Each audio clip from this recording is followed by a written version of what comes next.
I'm building a machine that will let me turn my dream into a virtual reality. This journal will document the story of its completion. This is the Virtual Dream Journal entry for November 11th, 2018. As of this date, the concept behind the virtual reality rig's movement system has been validated. Visual immersion and auditory immersion are immersed to sufficient levels. Touch, thermoreception, equilibrioreception, and kinesthetic immersion, as well as the final construction of the suit, helmet, pod, and convenience features still remain. Of the things that are left to do, I think planning out the construction of the VR suit and determining the final solutions for touch and thermoreception are the most pressing matters. For the suit, I'm planning on taking the next few weeks to label out a human body figure with ideal points to measure EMG activity. I'm aiming to do about 16 analog inputs per quadrant of the body sans the head, so that should be good enough to examine 16 muscles apiece. The goal here is to get enough data to determine the intended muscle action, which, considering the sheer number of sensors, shouldn't be much of a problem. Once the electrode map is complete, I'll begin construction of the foam base of the suit. In regards to thermoreception, I think that we've actually got a pretty good plan going on. It's just a matter of finalizing the choices for materials as well as just setting up the circuit properly. The human body's sense of temperature is not based on an actual difference in temperature or absolute temperature, but rather on temperature differences or relative temperature.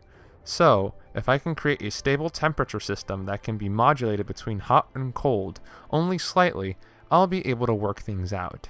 The plan here is to place a thin layer of thermally conductive material, like water within a plastic sack, into contact with the human body's skin. This thin layer would be then cooled by a Peltier cooling unit to a sub-homeostatic temperature. Cold is more difficult to generate than heat is, so I intend to create a heating array unit that is activated constantly and balances out the cooling of the Peltier system. When a temperature increase is needed, I'll increase the heat output at the set points that are required to overpower the Peltier cooling. When we need cold, the heating unit will be reduced. The thinner the layer I can do this with, the more quickly and efficiently these changes can be implemented. The system could even adjust dynamically to mitigate the effects of human body heat being encased inside of the big, skin-tight virtual reality system for hours on end. All in all, this sort of solution seems like it would be ideal, regardless of the final haptic solution. On that note, the final point of contention here is the one that has been bothering me since the original 2014 virtual reality rig design, the haptic solution.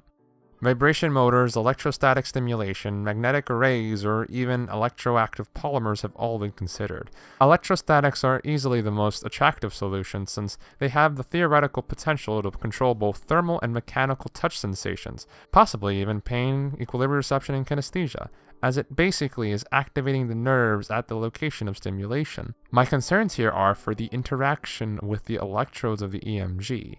Would they cause interference and thus damage the integrity of the motion data? How costly is their design, and how good are they at actually generating the kind of stimulation desired? A more well-known, cheaper, and simpler solution would be to use linear resonant actuators or vibration motors. Both can generate haptic sensations, and when used in set ways, they produce some rather impressive sensations. This is all up in the air, but I'll come back to the matter upon the completion of planning for EMG placement and suit composition.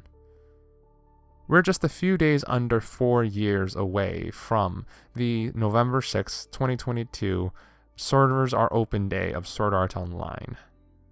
The amount of work left to be done is not small, but I'll keep at it, because I believe the machine I'll have at the end of it will be the best one available to experience the virtual world at that time. This has been the Virtual Dream Journal entry for November 11th, 2018.